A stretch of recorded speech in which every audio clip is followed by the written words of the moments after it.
A- And we are live.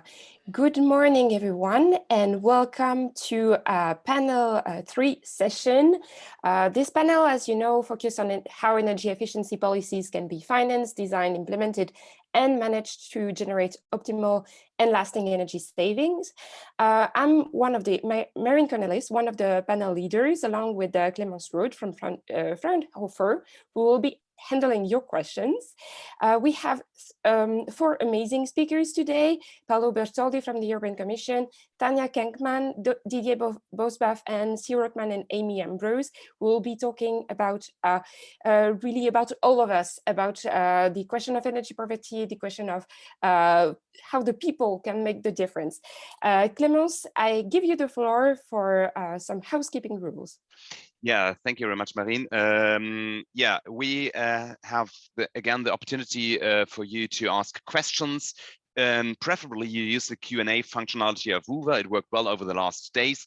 If you post something in the chat or in the Zoom chat, I will find it. I've got everything open, but it'll be easier to just ask the question in the Q&A session. Please ask questions. So again, we can also do a panel discussion here, but this is not how it's supposed to be. It's supposed to be about you. So please ask your questions, be active, and then also follow up with the topics in the chat. Yesterday we had great discussions about cogeneration. Alvin is already starting it again. So please be active here, and I wish you an interesting panel session today. So our first speaker today is Paolo Bertoldi from the European Commission. He will tell you we all hate paying taxes, but some taxes are good for our pockets and save our planet. Sounds really, really interesting. Paolo, the floor is yours.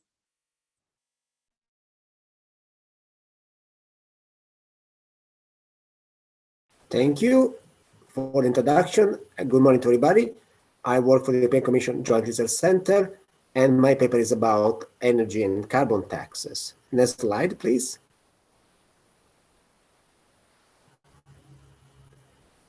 Yeah. Can we move to the next slide? I still see the same slide on this. Yeah, okay. We can see the introductory slide. Okay, perfect. Thank you. Maybe it's a delay in my computer. So we all know about the commitment of the EU to climate neutrality 2050 and minus 55% at 2030. So a big step forward in reducing our greenhouse gas emissions and be in line with the Paris Agreement.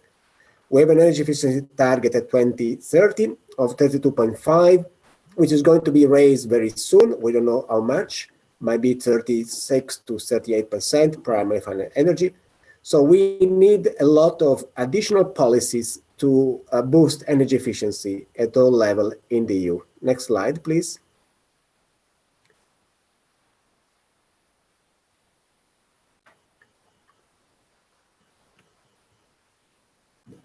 I don't see it yet on my computer. I don't know why.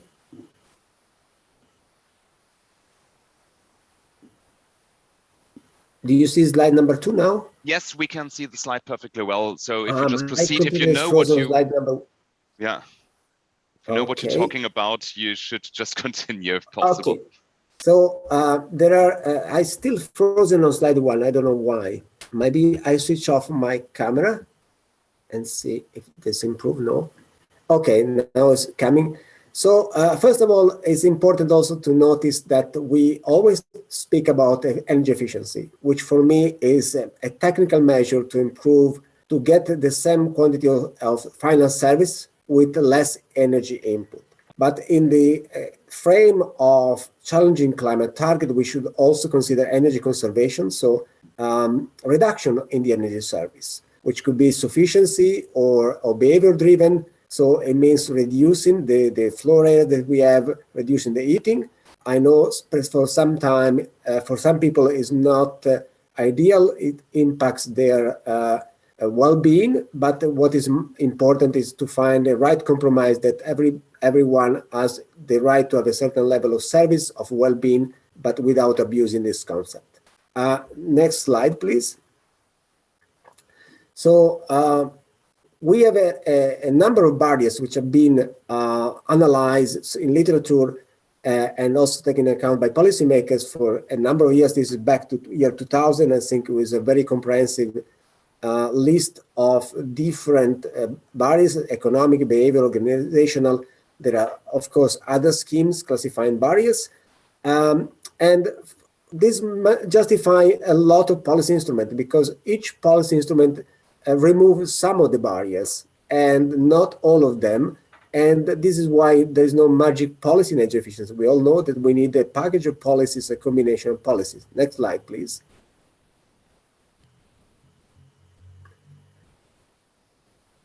Okay, so this brings a slide about a policy instrument. Again, a very busy slide, a different type, financial, fiscal, information, training, market-based, like a white certificate, voluntary action, especially in industry, and of course, regulatory measures, building codes, building standards, applying standards.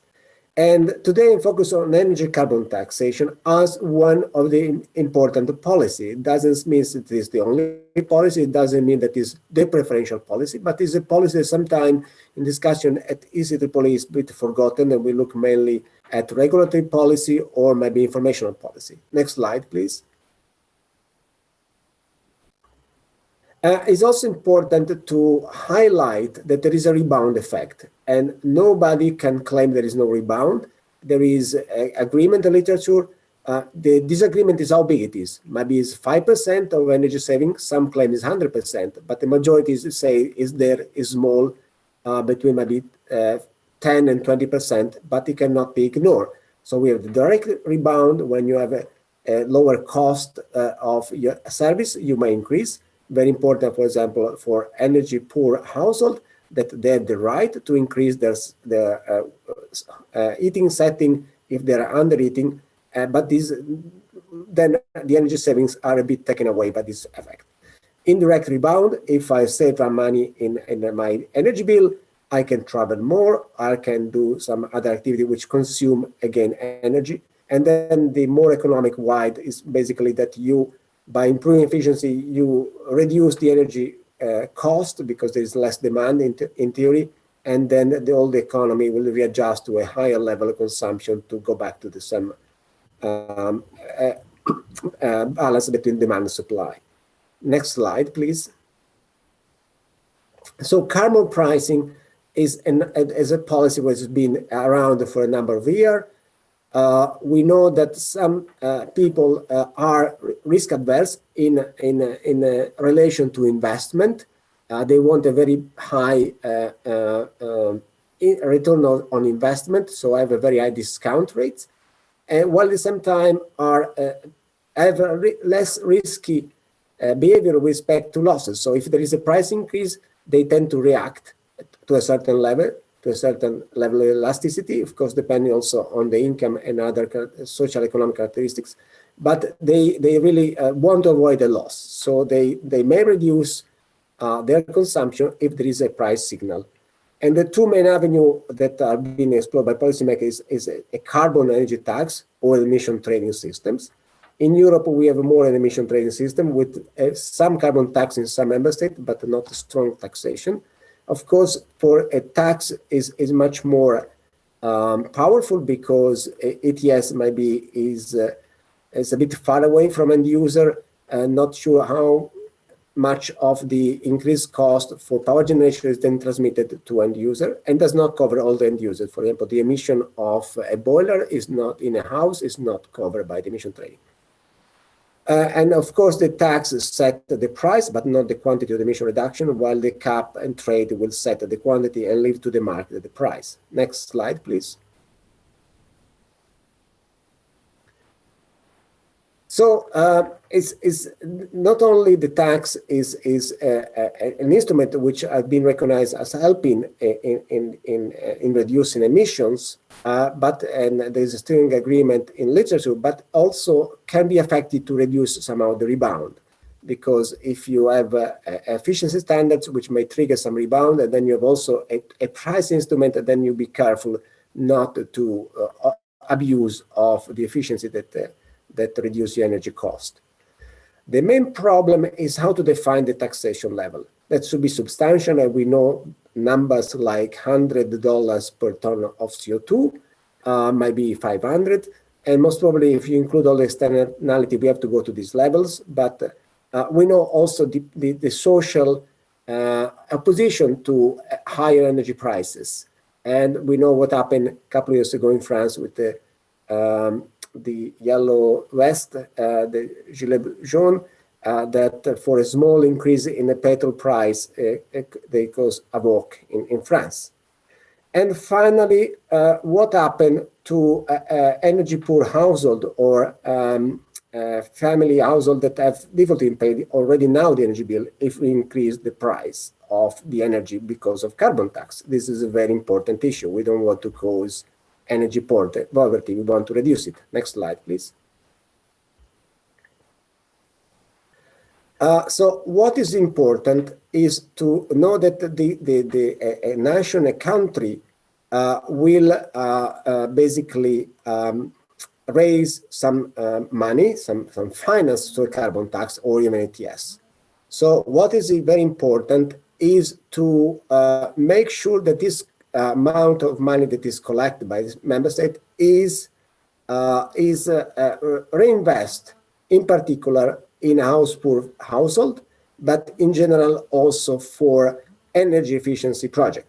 So the financing of renovation of buildings, the zero loan interest, the grants that are coming, all this can and should be financed by the revenue of a carbon tax.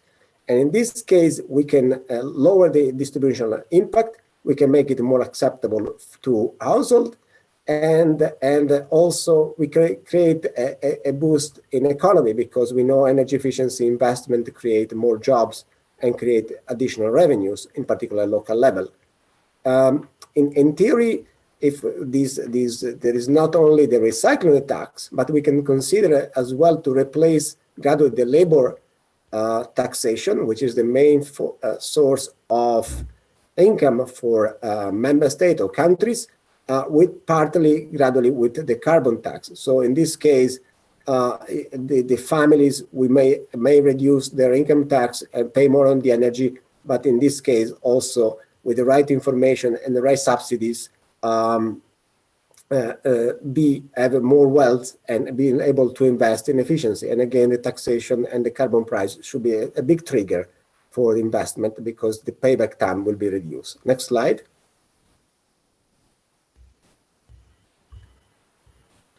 Having spoken about taxes, there are other important taxes that can be used for energy efficiency. For example, to penalize bad behavior and favor good behavior. And we can think about VAT or a taxation on purchase, could be the purchase of a car. So you have an initial tax to put the car on the road that can penalize the polluting car and favor the very efficient car, for example, the electric vehicles.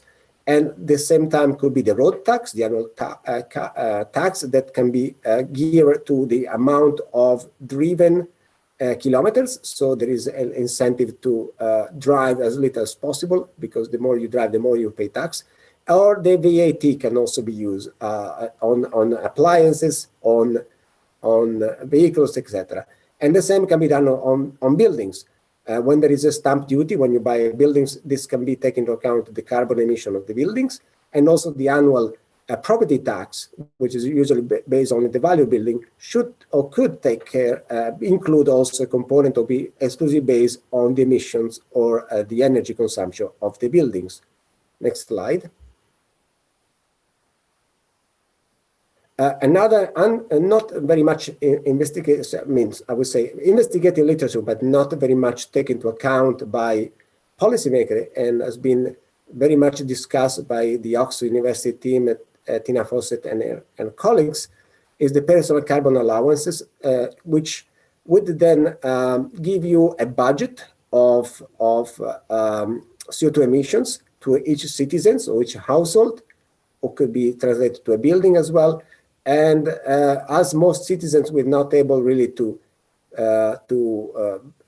follow this it may easily be translated in a carbon tax. Basically, you know that whenever you use a certain amount of energy, you have a free allowance up to a certain threshold. If you want to go beyond this threshold, you have to buy these allowances, and to buy them is like paying more for additional energy on top of what you are allowed to use. And it can include transportation, the fixed energy, electricity and gas in your household, but it can also include other forms of CO2s like the food that you buy and the product that you buy. Of course, the implementation issues are very, very difficult, as well as creating awareness in the general population that now they're subject to a kind of a rationing of energy up on top of a certain level, and then become much more expensive. Next slide, please. 2.5 minutes left, Paolo. Thank you. So the tax can work well with building codes, with appliance standards, with information. In fact, it's very much needed to inform the general public about why there is a carbon tax, what they can do to avoid paying the additional cost, how can they get the subsidies.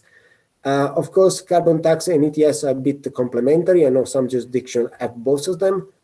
And standards are still important. They can be used, they can result in rebound, and carbon tax can complement these standards that are in any case there to provide the general public with efficient cars, appliances, etc. And of course, subsidies are always very much welcome, and they can be really financed by carbon tax. Next slide, please. So this is a summary from a paper, not mine, from Jérôme van den Berg, showing basically how the different policy instruments that I mentioned interact together. And of course, being some economists, they see the carbon tax as the most cost-effective instrument. I tend to disagree. There is also some cost effectiveness in some regulation. And of course, always use information, which is very, very important, even if it could not be cost effective. Next slide, as you can come to the conclusion. So we need a lot of policy to reach the 2030 and 2050 targets. We should go beyond the concept of purely technical efficiency and also foster conservation and sufficiency based on behavior change. A carbon tax could be an important policy to consider at a reasonable price, but as some additional complexity, in the sense that we should avoid creating further energy poverty. Or alternative could be a personal carbon allowances and or other measures. Policy package are very important. We need more than one single policy. How they should be working together is very important, not to have any policy like conflicting with another policy, but reinforce each other. And of course, there's a recommendation to all policymakers to have or assess different policy instruments, including carbon allowance, possible energy saving feed-in tariff, progressive building code and standards, and energy taxation to really bring us to carbon neutrality, which is a very big challenge. I think this was my last slide, so thank you for my attention. You can switch on to the next, very last slide, which has my contact details. Thank you very much. I hope I was in time. Yeah, thank you, Paolo. Yeah, you were perfectly well in time. So we have time for a couple of questions. And while there is already an ongoing discussion about sufficiency and efficiency in the chat, we have a question which is directly targeted to you, Paolo, from Jean-Sebastian Brock. He is asking about the concept of progressive energy tariffs and your assessment, and whether you would see progressive tariffs as an alternative or a complement to carbon taxes, as they are supposed to be more fairer in terms of distributional effects. Yes, this is also interesting policy instrument. The problem that is very important, that is the progressiveness. So the additional cost that you pay if you go above a certain consumption is then recovered somehow. It doesn't go in the pocket of utilities, but is like a levy that can be managed by a national energy efficiency fund, something like this. Yes, could be interesting. What is important also is notice that some energy sources are not regulated. So my presentation was beyond buildings, so it was including also the transport sector. So it's very difficult to have progressive on fuels unless you record the fuel purchase of a person. So maybe a carbon tax is easy to implement on unregulated fuels, like, for example, the gasoline or the diesel, as long as we have an internal combustion engine in our roads. Mm. Yeah, thank you. And there's a question from Alvin too, and about the taxes.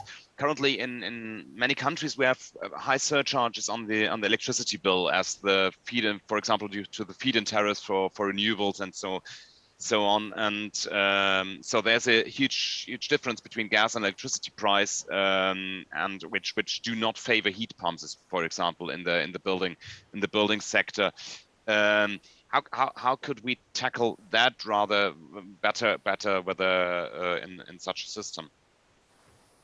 Yes, basically we have to relook at the conversion of the primary factors, because our electricity system, it becomes much more efficient and much more cleaner.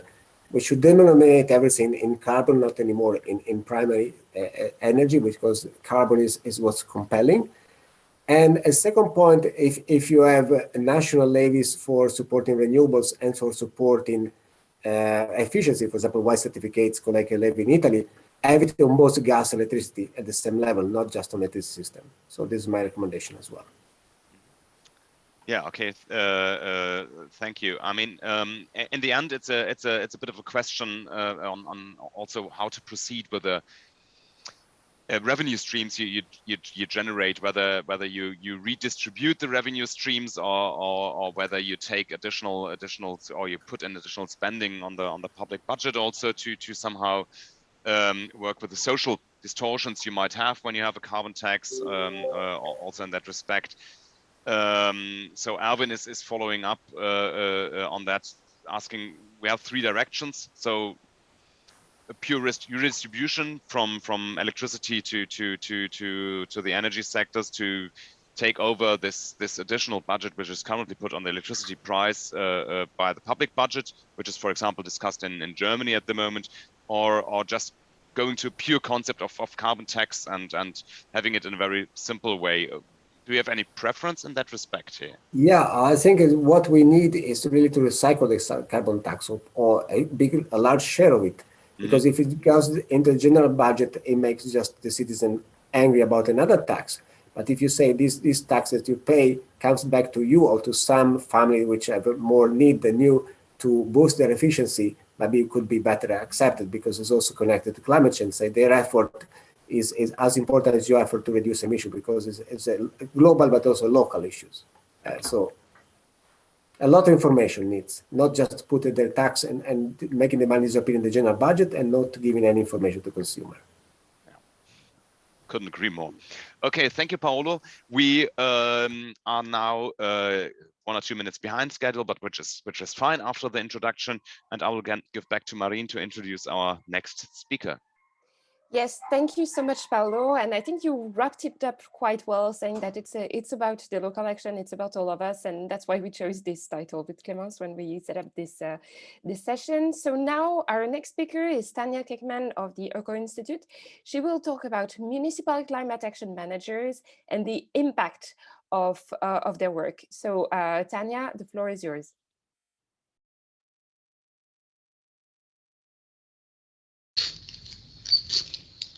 Hello from my side. I'm glad to be here today, and I want to talk to you about municipal climate action managers in Germany and how we evaluated their impact on climate policy in cities. I want to try to tell you everything that's important about our study in 15 minutes, which will not be easy. Since 2008, the German Ministry for the Environment funds, among other activities, the implementation of climate action measures in municipalities by a specially created staff position, the Climate Action Manager.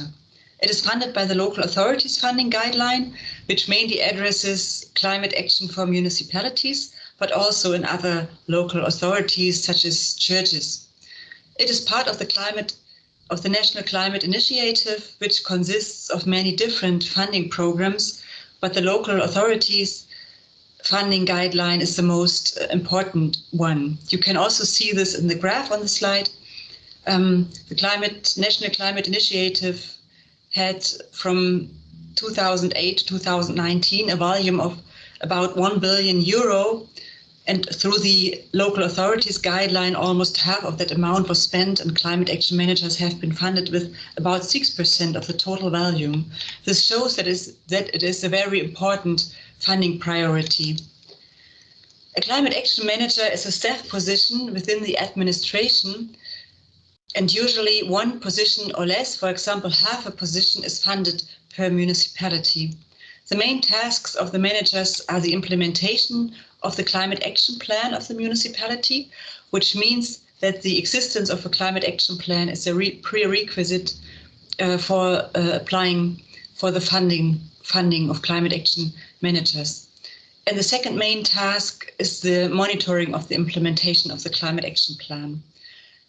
More specifically, the climate action managers are expected to take over a wide range of tasks. For example, technical preparatory work and technical support for energy efficiency measures, information, training and networking activities within the administration and within the urban society, as well as advice on the application of funding programs in all departments of the administration. A climate action manager can be funded for a maximum of 5 years, which is divided into two funding periods. The first funding period is 2 years, and the first funding period is 3 years, and there's a second funding period that can be applied for of 2 years. Evaluating the climate action managers is still a big challenge, because their role and their specific tasks within the administration are so different. There's just no measurable or countable criteria or indicator that can be used to compare several climate action managers. And furthermore, there are no examples for comparable fundings for staff positions, neither in Germany nor, as far as I know, in Europe. So for our study, we have formulated the research questions. You can see on the slide. There are two research questions. The first is, are municipalities with climate action managers more active in climate protection than municipalities without climate action managers? And the second one is, can the effect of the climate action managers work on the municipalities' climate policies and activities be determined? But of course, we also wanted to assess the effectiveness of the funding and to collect arguments for or against the hiring of climate action managers for the municipalities. We decided to use a criteria-based analysis to investigate whether differences in the intensity of climate action activities between cities with and without climate action managers could be demonstrated. We also decided to conduct a survey among cities, regardless of whether they have climate action management or not, to be able to compare the answers of these two groups of cities. Well, there have been some limitations to the analysis. The survey had to be fully implemented within a few months with few resources, so it was subject to time and capacity constraints. We also knew that the response rates of surveys among municipalities are usually not high, because there are so many surveys about different topics and municipalities will not be able to answer all of them. But we wanted to reach a high response rate. And that's why we decided to research all the contact details on the persons in the municipalities we wanted to ask. So we had to invest a lot of time to research these contact details. In the end, we decided to conduct an online survey in 2 federal states, North Rhine-Westphalia and Brandenburg. We also decided to only survey larger municipalities with 10,000 or more inhabitants. We expected that in larger municipalities, the density of climate action managers would be high enough to get enough responses. With North Rhine-Westphalia and Brandenburg, both an Eastern and a Western German federal state are represented. And we assume that the cities in these two federal states with their specific characteristics represent a good cross-section of German municipalities of the size mentioned. In the end, we contacted more than 400 municipalities, which corresponds to almost 1/3 of the municipalities of this size in Germany. We created a questionnaire with 46 questions and 6 question blocks, all dealing with climate action in municipalities. In the end, we reached a response rate of 63%, which is very high, and we evaluated the responses in 3 groups because we found that there are more than 2 groups. There's another third group, and our groups were municipalities with climate action management position, regardless of whether funded or not. Group 2, municipalities that once had a climate management position, but no longer had one at the time of the survey, and Group 3, municipalities that had never had a climate action management position at the time of the survey. In the following slides, I want to show you some of the selected results. Of course, I cannot show you the results of all 46 questions we asked. I had to select a few questions only. One of the questions we asked was about the activity of the local administration with regard to climate protection. You can see that cities with climate action management rate the activity clearly higher than cities without. In Group 1, 45% of the cities rate their administration active or even very active, whilst in Group 3, only 9% are rated active and none are rated very active. What you can also see is that there's only a small difference between cities with ongoing and cities with former climate action management. We can see this in most of the other questions too. Another question addresses the existence of a climate target in the city. Only 1/4 of the cities with ongoing or former climate action management does not have a climate target, compared to almost 2/3 of the cities without climate action management that have no climate target. So cities with climate action manager more often have climate targets. A similar picture emerges when we look at the budget for climate action. It is more prevalent in cities with climate action manager. And the graph shows that the budget is more strongly linked to the ongoing existence of a manager, because cities with former management are less likely to have a climate protection budget than cities with ongoing climate action management. The answers to another question also showed that the budget is higher in cities with climate action managers. Another indicator for the significance of climate protection in the administration is the existence of a climate action committee. This next graph shows that cities without climate action management mainly do not have such a panel. Municipalities with ongoing or former climate action management are more than 3 times as likely to have such a committee than municipalities without climate action management. The next graph I want to present you shows only for members of Group 1 that means the cities with ongoing climate action management, that significance and budget is in most of the cases increases with the employment of the climate action manager. This is an important statement if we ask whether the climate action manager or the climate commitment of the city was there first. It shows that the commitment increases with the employment of the manager.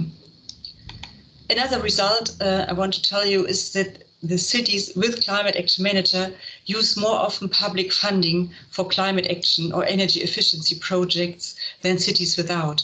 They often have a staff member who is responsible for applying for funding. Mainly it's the climate action manager. This enables these cities to implement climate protection measures more frequently than cities without climate action management. Well, these were the exemplary results I wanted to show you today.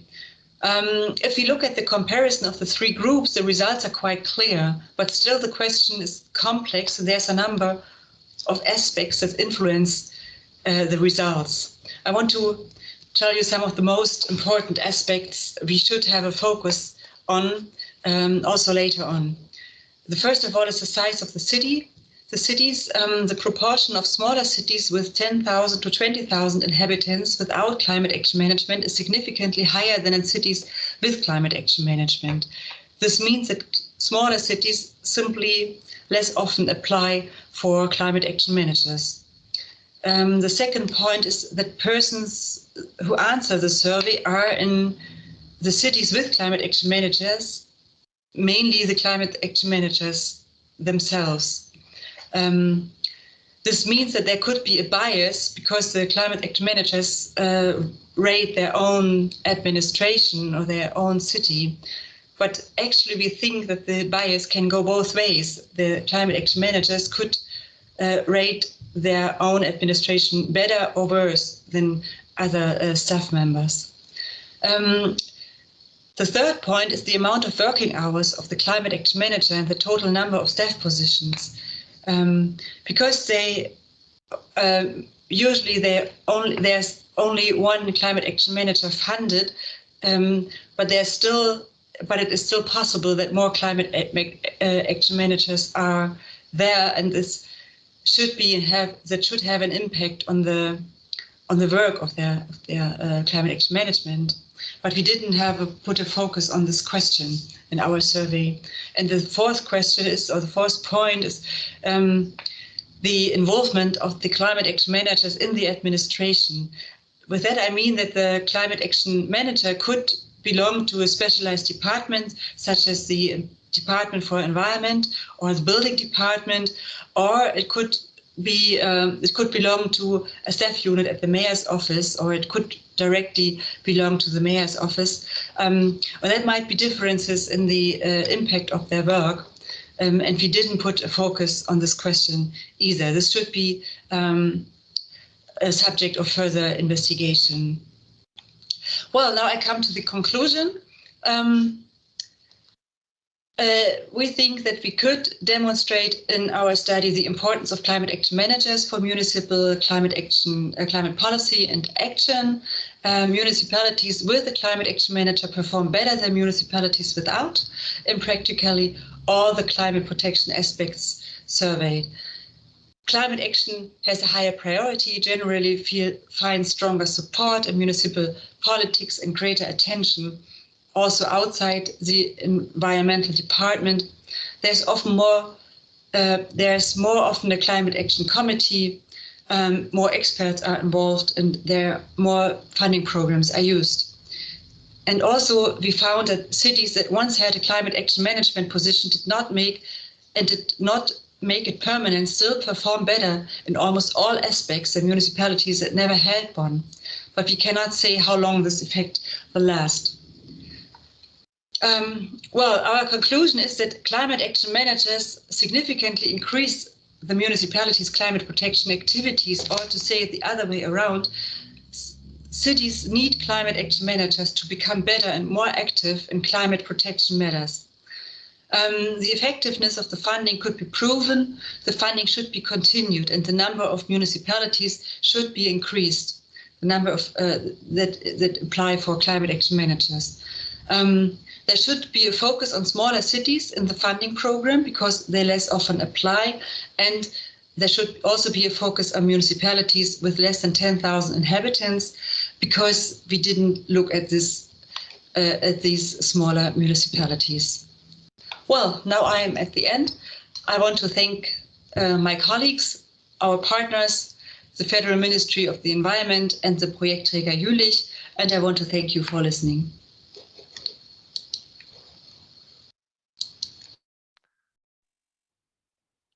Yeah, thank you for. Oh, sorry, Marine, go ahead. No. Thank you so much, Tanya. It was a great presentation.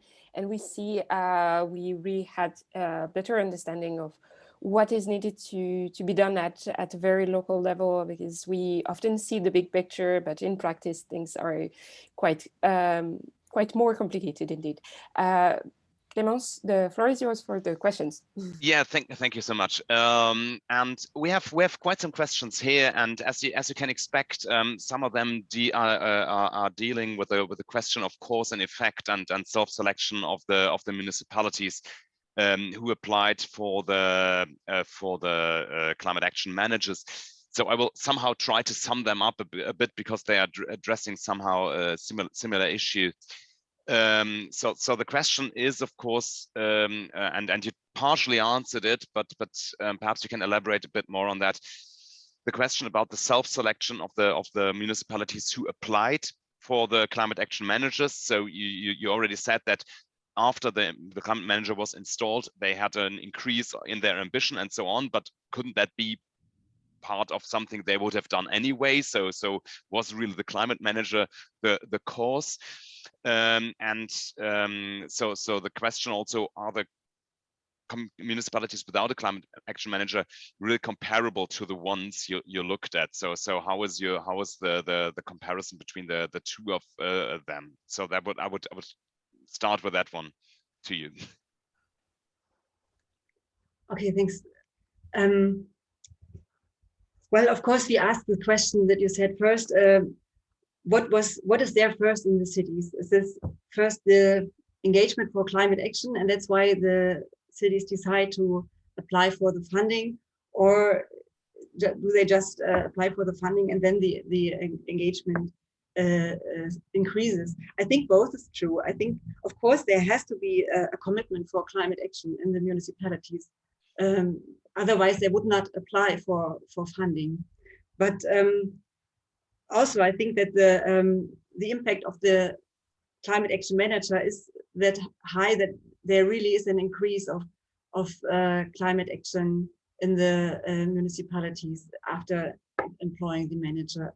So I think it's a very important question that we also ask if it makes sense to have this kind of survey at all, or but I think that, so, or to sum up, I think that there is, of course, commitment, climate action commitment in the communities or in the municipalities when they apply, but it still increases a lot with the climate action manager. And also there might be municipalities that just do it because it's just on vogue, or because they just the possibility is there because there is a funding program, and that's why they apply for the funding. And without it, they are very committed to climate protection. So yeah. Okay. Thank you. Yeah. Thank you for that answer. I've got two additional questions where you might love to come in. And one is if there is also a regional collaboration between the municipalities, for example, in the program or a part. So you might think of communal energy efficiency networks even. So I have to bring that up, being from Fraunhofer. But the question was from Erwin. So is there a regional collaboration between those municipalities? And did you look into that?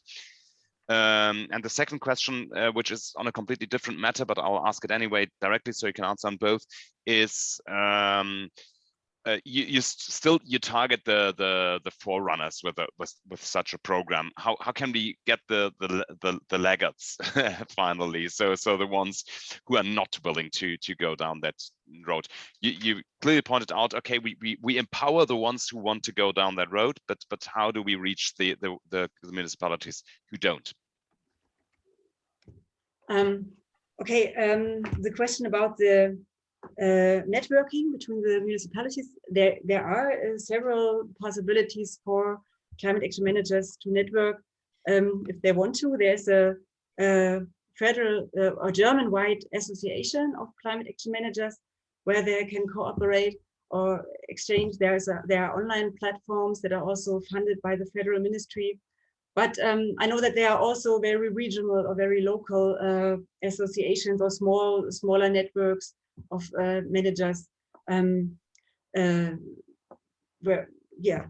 there's lots of networking, and we also had interviews with those networks within the evaluation project that I didn't present you the results, but the results of the interviews went into the design of the survey. So we did talk to those groups. And the other question is, well, it's a hard question, but one thing that is always in discussion in Germany is the discussion if climate protection should become a mandatory task in Germany for German communities. And we think, I think we should maybe think in this direction, that so far it's municipalities decide, or it depends on the commitment of the city councils or the municipal politics and administration, if they are active in climate protection or not. It's not,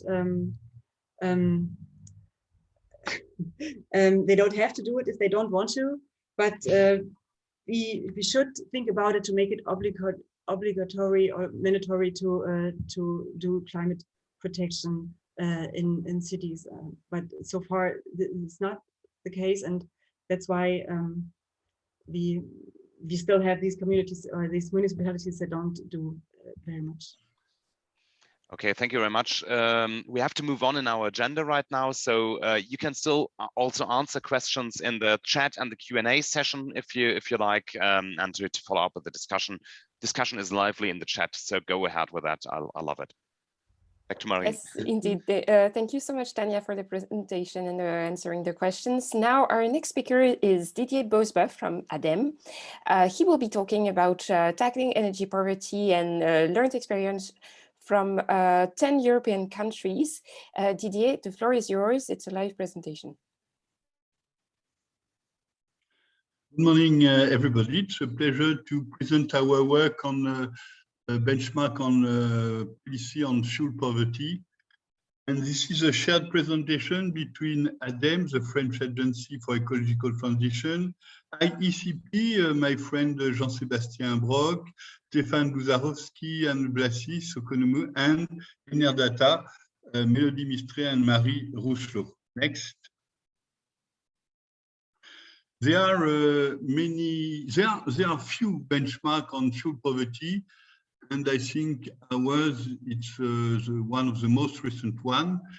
And why we do that? It's because energy poverty, particularly in France, it's important. There are millions of French citizens which are under fuel poverty, and at European level, there were around 30 million of people under fuel poverty, and fortunately, this number has decreased over time, and but however, we expect that due to the impact of COVID crisis, this number of people on fuel poverty will increase dramatically.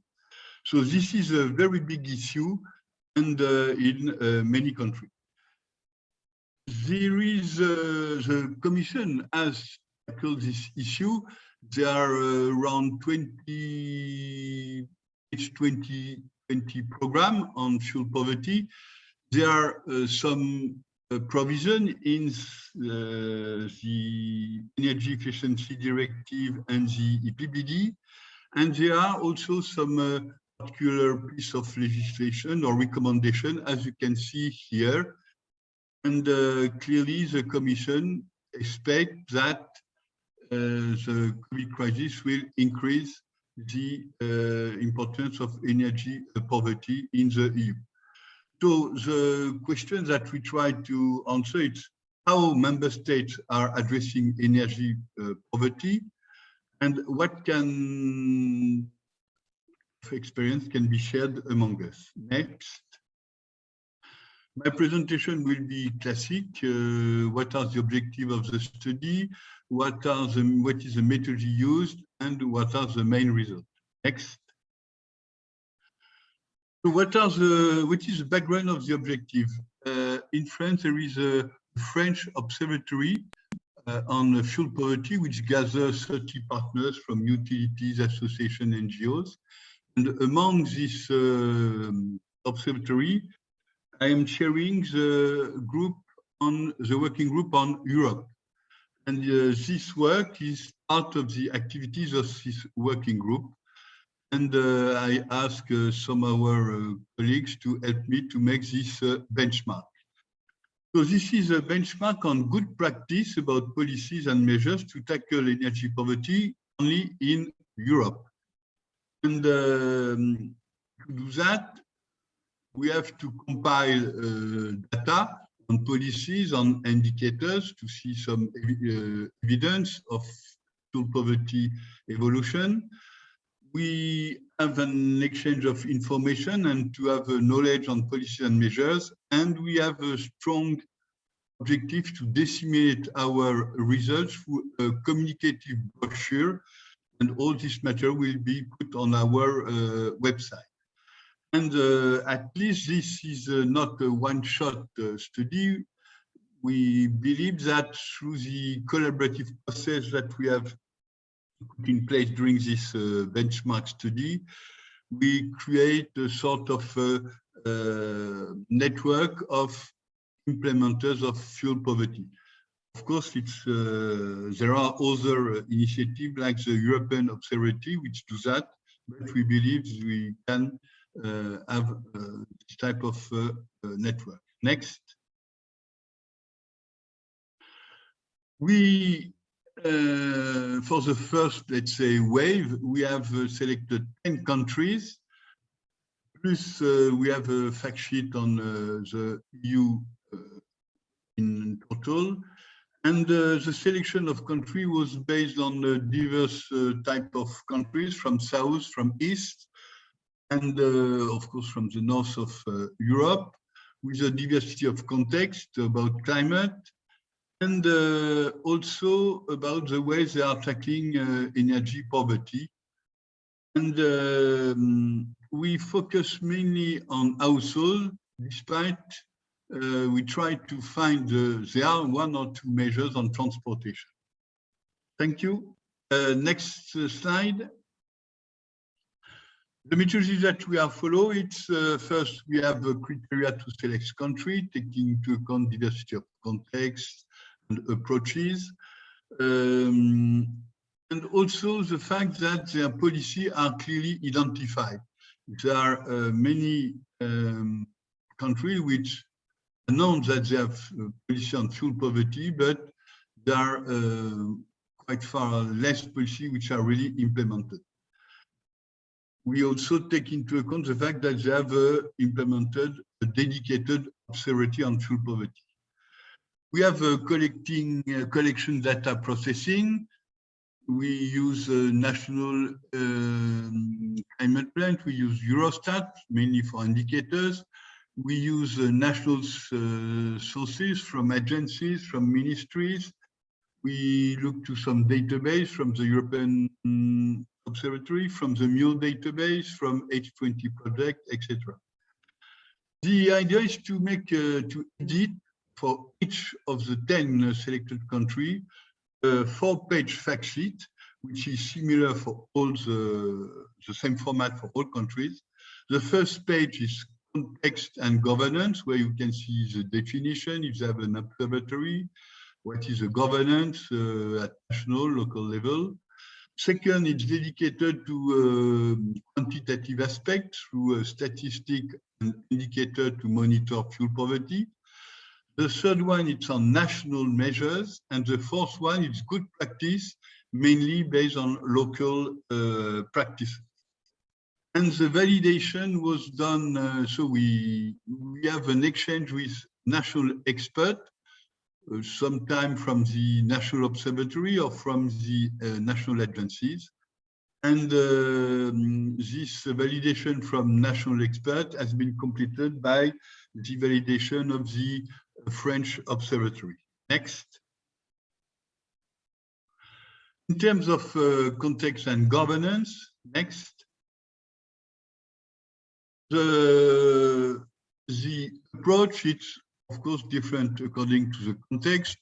If you have higher or lower prices, if you have a different climate, depending on the state of your housing stock, if it's a social stock, if it's old one, and also mainly the political choice.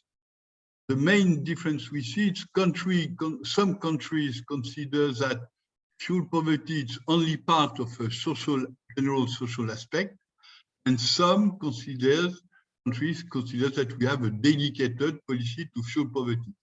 And you can see this three groups, where the first one, energy poverty, which address only one aspect for tackling poverty, Bulgaria, Germany, Romania. And on this side of the spectrum, where we have a dedicated policy, especially in Belgium, France, Greece, and UK.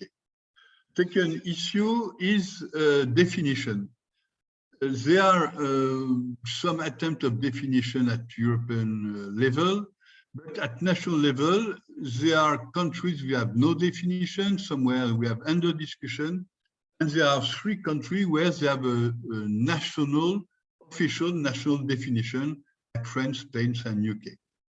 In terms of observation, there are countries which have no regular monitoring. They have just ad hoc study, like in Bulgaria, Germany, etc.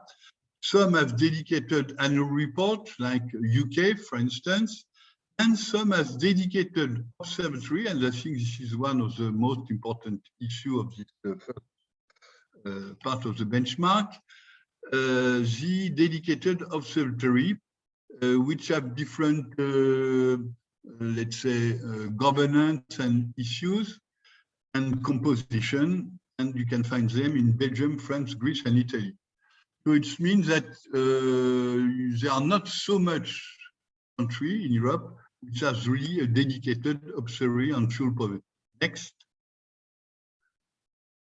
About the monitoring of fuel poverty, because of course, when you implement, next one, when you implement policies, you would like to know if it's work or not, and you monitor the number of households which are under fuel poverty. Eurostat, and we can thank Eurostat on that, has defined 6 indicators based on this, and you can find that in the SILK database, based on this household budget survey. So there is a common basis where we can see the situation of all European countries for these 6 indicators. But due to the fact that the surveys are quite different, they are not able to capture really national specificities like the level, the average income level, or climate, or etc.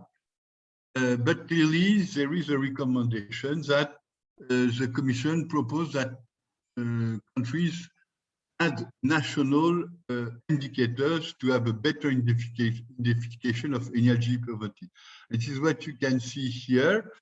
We have listed here all the official national indicators, and we found that in 6 countries. I will not go in details, but you can see that they are different. The most known one and shared one, it's what we call LIHC, low income, high cost indicators. The third one, filling code, it's easy to understand. You can have a country which have filling to be cold or to be warm, depending on the country. The issue is space heating for the north of Europe and air conditioning for south of Europe.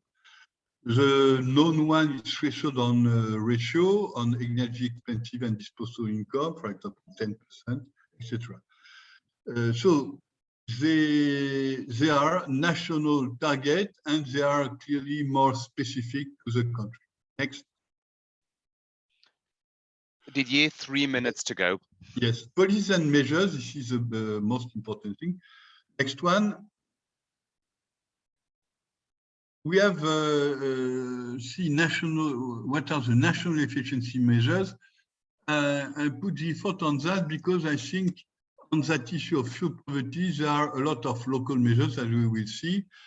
But we have to tackle an issue of massive policies, not only to work on 100 households in one city, we have to have massive policy. And you can see here that there are very few gathering of this type of information. There is no really a national data, European database on that. We start in the MUIR database. And you can see the type of targeting of these measures. Some are dedicated to tackling energy poverty, some are introducing social criteria, and some are just ensuring access for all. So, in fact, there are not so much measures, but you can see in the papers the full list of these national measures. And there are few measures about appliances, right? It's mainly based on forced spacing. Next one. About good practice, it's we have discussion on what is a good practice, and the next one, we have around 64 national, many local good practice. You can see there's distribution. Our objective of selection was to show the diversity of action from a regulation to subsidies to advice, for example, providing tailored energy advice, network of factors, etc. So there is not only subsidies, but a range of type of policies. So again, the full list will be found in the paper. The next one. So conclusion. Of course, when you have such a large benchmark, next one, you have many conclusions to draw. There are an effort of member states to monitor more and more fuel poverty. They have national indicators, but there are still very lot of effort to do about that. So to increase this monitoring of fuel poverty. There are a lot of measures which are announced, which are in the making process. And so it's easy to announce, but especially on that issue of fuel poverty, there are a lot of announcements and less real implementation. Clearly, the COVID will increase, pandemic will increase the number of fuel poverty, people, households on fuel poverty, and there are many countries which are adapting or which are refreshing their scheme. For example, ADEME has proposed to double our energy check. There are generally, unfortunately, these policies are mainly dedicated to help to cover energy expense. We would like to have more policies dedicated to implement energy efficiency action. Of course, renovation will be a very difficult issue because the insurance cost is very high, and of course, the poor household have difficulties to do that. This is a complex issue, and we have to combine different approach from local and national way. And clearly, we see that country which has an observatory, it's provide a value added for implementing policy. Thank you for your attention. Very much, Didier, for your presentation. And we have a question in the chat, which is from Tina Fawcett, and she asks whether there is an interest in trying to develop more shared definitions of energy poverty, or is the variation you see consistent with the EU-wide actions? She quotes that in the UK they have used a lot of energy debating and revising definitions, and that was not always helpful to focus on those discussions. Could you comment on that?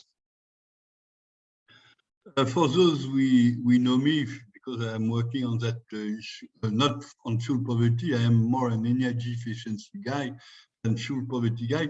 And I will take this opportunity to say that working with these people which are really implementing energy poverty actions, they are more social, let's say, actors than pure efficiency guys. They have more expertise on social, how to tackle the social aspect of households than to be energy efficiency guys.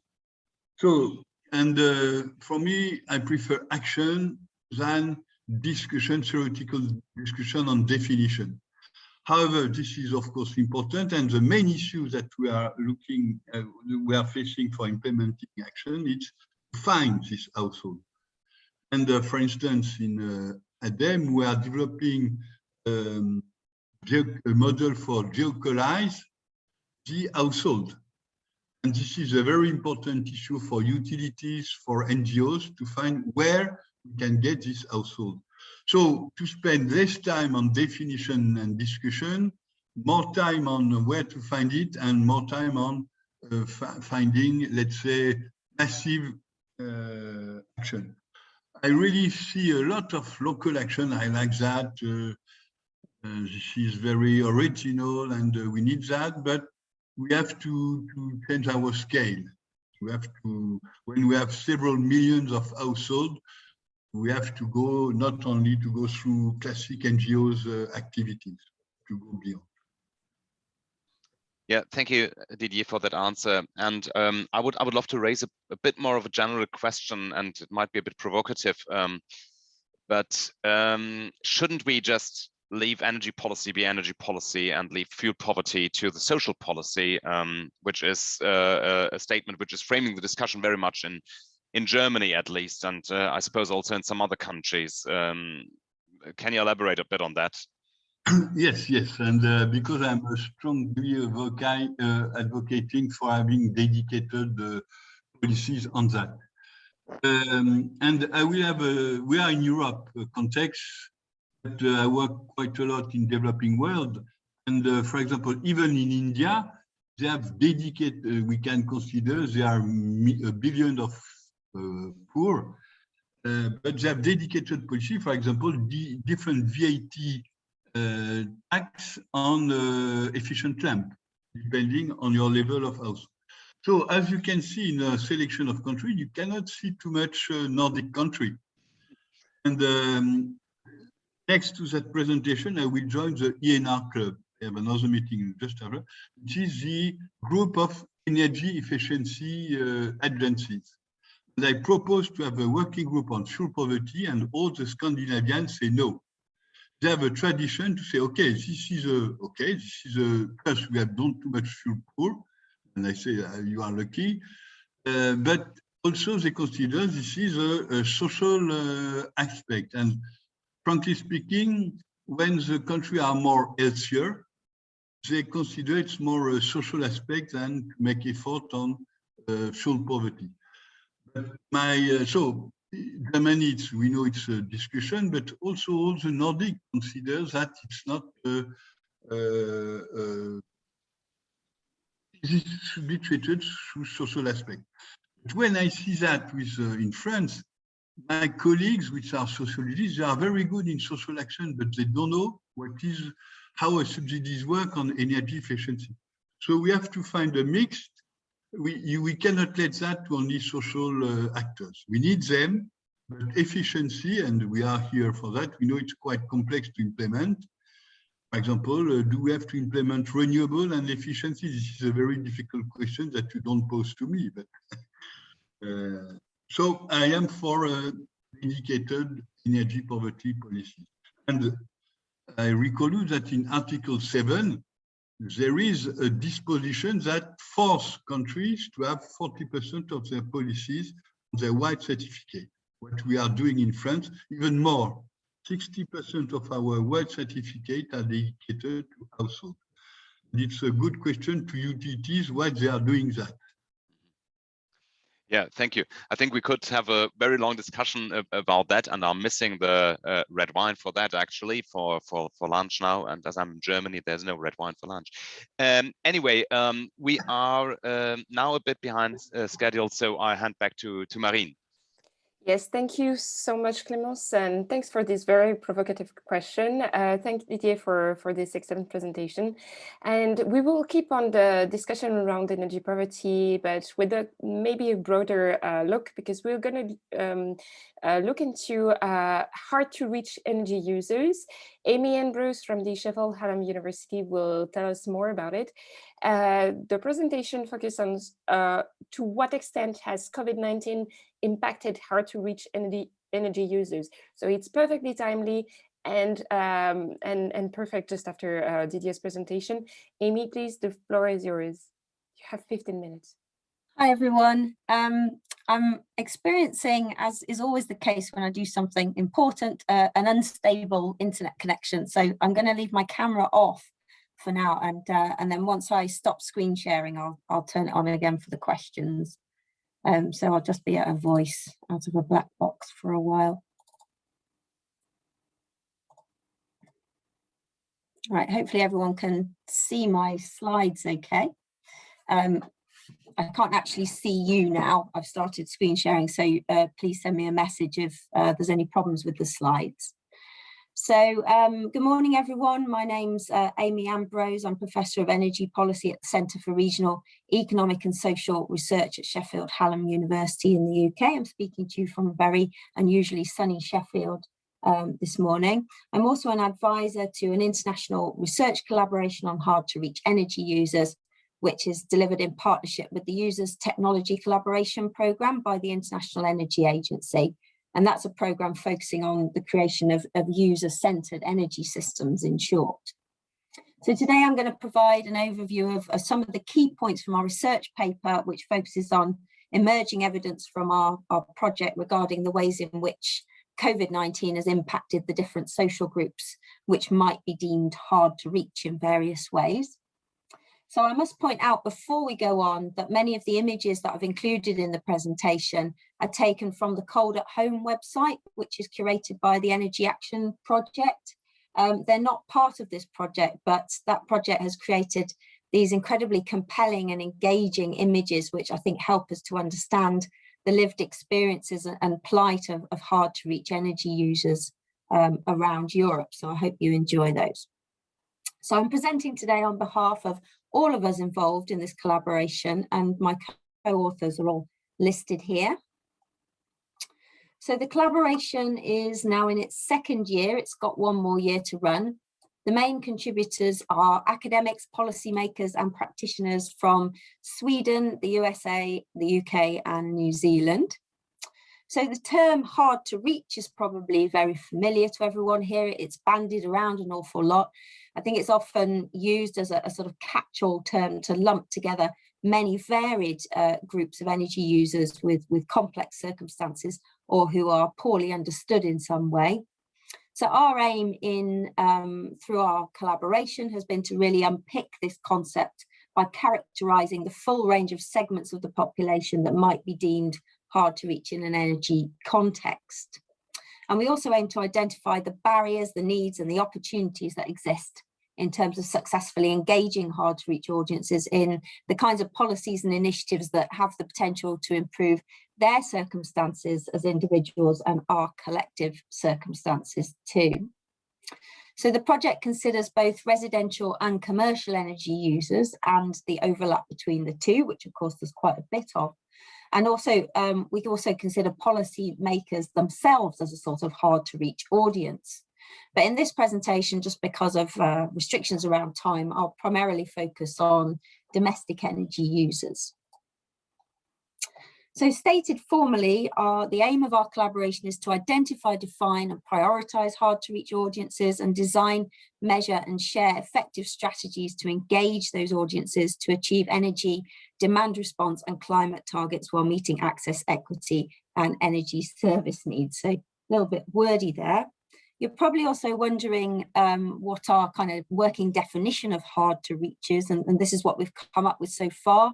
A hard to reach energy user is an energy user from the residential and non-residential sectors who uses any type of energy or fuel and who is typically either hard to reach physically, underserved or hard to engage or motivate in behaviour change, energy efficiency and demand response interventions that are intended to serve our mutual needs.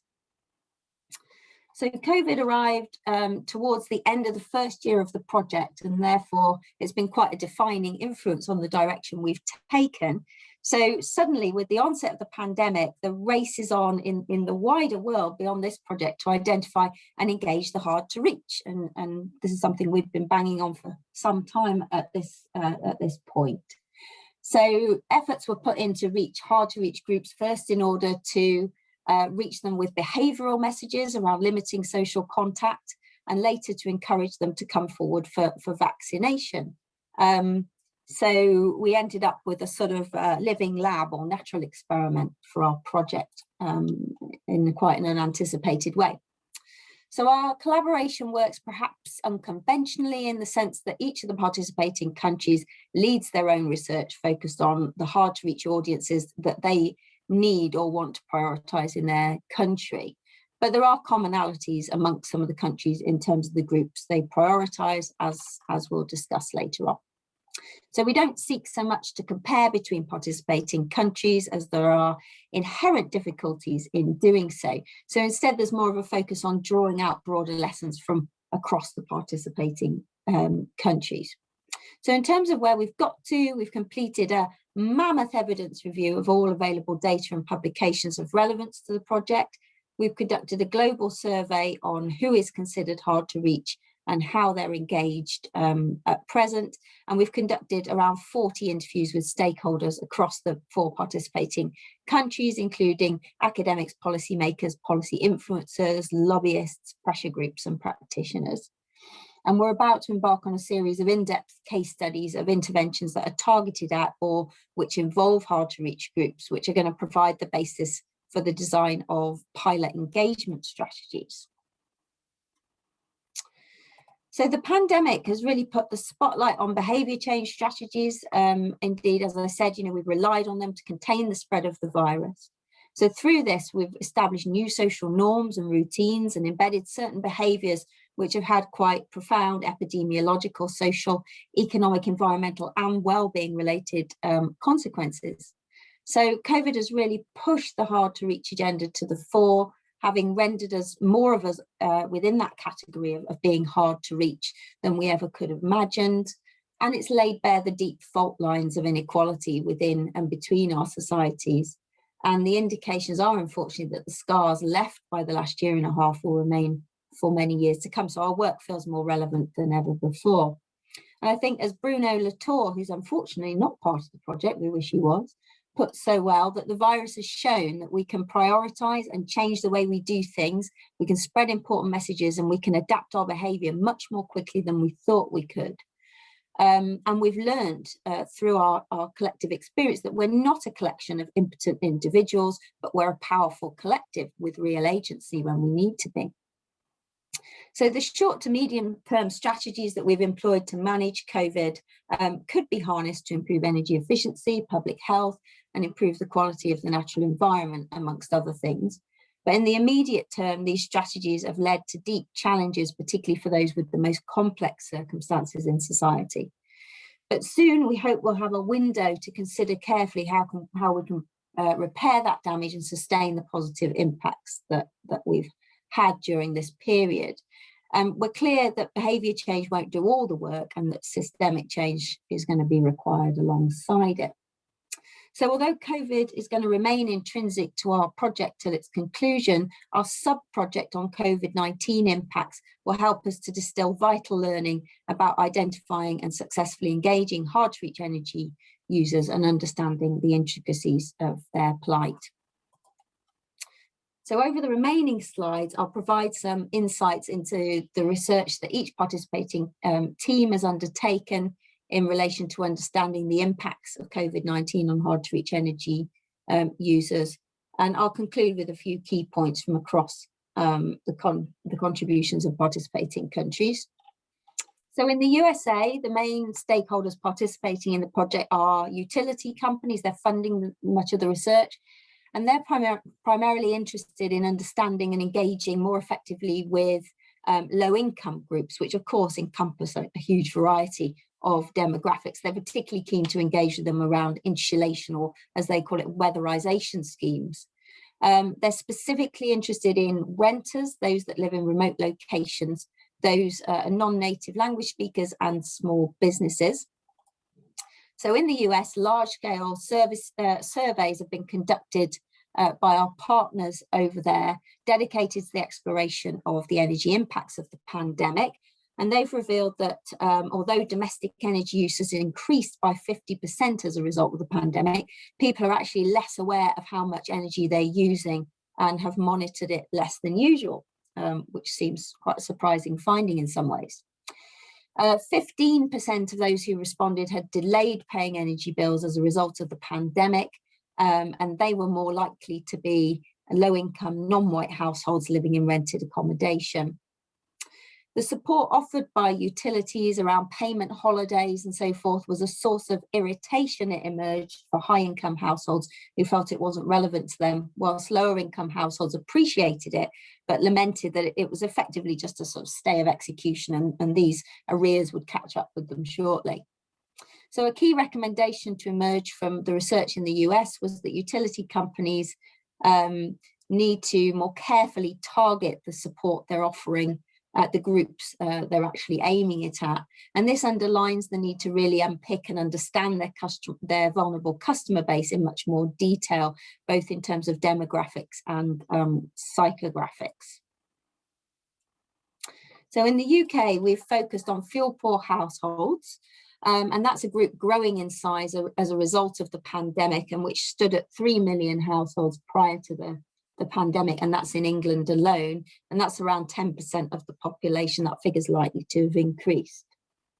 So recent research has shown an average of a 37% increase in energy bills resulting from additional time spent at home during the pandemic, costing households an average of £32 extra per month. However, in the UK, our most vulnerable populations are disproportionately concentrated in our least energy efficient and poorest quality housing, meaning that they'll face above average energy bill increases on top of already constrained household budgets. So unsurprisingly, arrears are mounting rapidly. Average arrears sit at about £760 for electricity and £605 for gas, which is really quite significant sums. And forbearance around this debt's reducing. And we're still waiting to assess the impact of the extraordinarily cold winter we've just had over here. So also temporary safeguards such as vouchers for prepayment meter customers, who actually as a group were identified as our most vulnerable energy users in the early stages of the pandemic by government. And also eviction bans are coming to an end this month, so the pressure is about to increase further on some of our most vulnerable households. However, our research has shown that the challenges for fuel poor households extend far beyond energy cost increases, and that spaces for coping with fuel poverty are varied, especially as for a group such as the fuel poor, the home rarely offers this sort of source of sanctuary and comfort that we perceive it should do.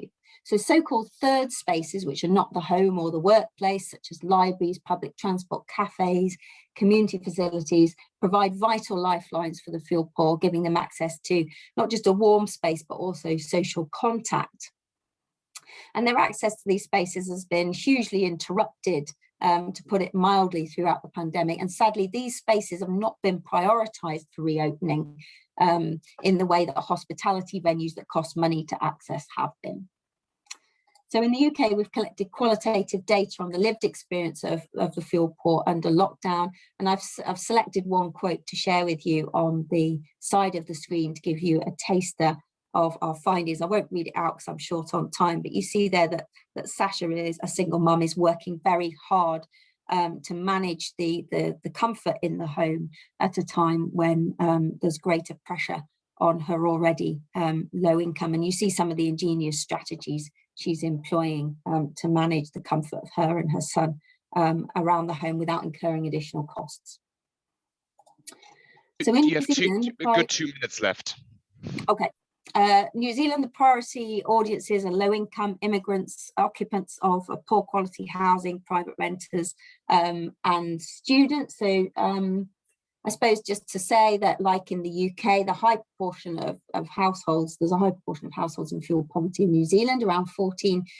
They're disproportionately concentrated in the private renter sector.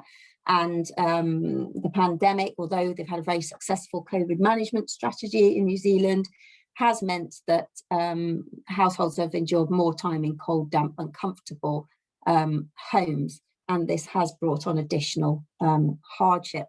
So because I'm running out of time, I'm not going to do Sweden justice, but just to say the focus in Sweden has been very different. It's been on high consumers, and particularly high consumers of transport and those who travel internationally regularly. So messages around social responsibility have been relied upon in Sweden to control the spread of the virus. And with proper evaluation, the sense is they might provide an alternative or a complement to fiscal measures. So that's the focus there. So in terms of the conclusions, I have to select just a few to share with you. Okay, so we see it as the pandemic has acted like a giant awareness raising campaign. So we're probably more aware of our energy consumption because it's focused in one place, whereas it previously dispersed, although our findings from the US sort of contradict this to some extent. We know more about when we use it and why, and we're intensely experiencing the links between housing, energy, and our health and well-being. So we've been through a huge prioritization exercise to enable us to identify those most in need of support in terms of health and economic welfare.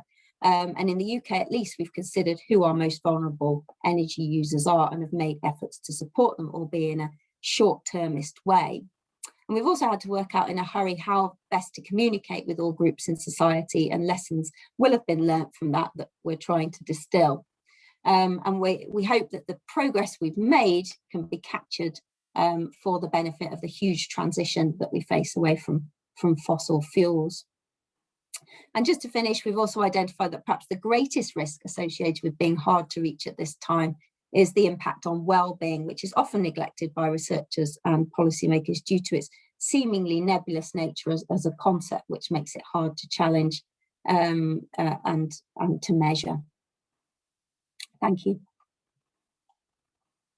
Yeah, thank you very much for that very interesting presentation. I think this huge field experiment, as also a colleague of mine called it, of COVID, has given us the opportunity to learn some important lessons. And what we have discussed in other contexts too is especially the topic of health and well-being becoming more and more important in the discussion. And couldn't that create a momentum for energy efficiency policies by not flagging them really as energy efficiency policies in the end, but as more policies directed to improving health and well-being and of the inhabitants of such buildings? So do you have any insights also from your points, whether the economic impact was more prevalent or especially those more softer criteria like health and well-being could become more important in the future in the discussion? Yeah, sorry, I can't turn on my video because I think it's been disabled by the host. But yeah, in answer to your question, yeah, so that's certainly happening in the UK, in the sense that fuel poverty in recent years has been conceptualized more as a public health challenge than an energy efficiency issue. Oh, I've lost it again. Anyway, I'll just talk to you. You have to enjoy my picture. Yeah, and that has, I think that move has come from the fact that public health has been brought into local authorities within the UK. So it's about joining up of various agendas. But it's also been a way of unlocking additional funding because if fuel poverty is couched in terms of a public health crisis that potentially costs our National Health Service a lot of money, then suddenly we can unlock funding to start to address it usually through some fairly basic insulation schemes. But the evidence does suggest that there is quite a strong link between improved energy efficiency in the home and there are positive health and well-being impacts associated with that, some of which are the kinds of impacts you might not anticipate. So research we did a few years ago suggested that the sort of uplift in pride that people experience when their house is looking smarter and more modern, and in keeping with more modern houses in the neighbourhood, then people experience a greater sort of pride in where they're living and get a well-being boost from that.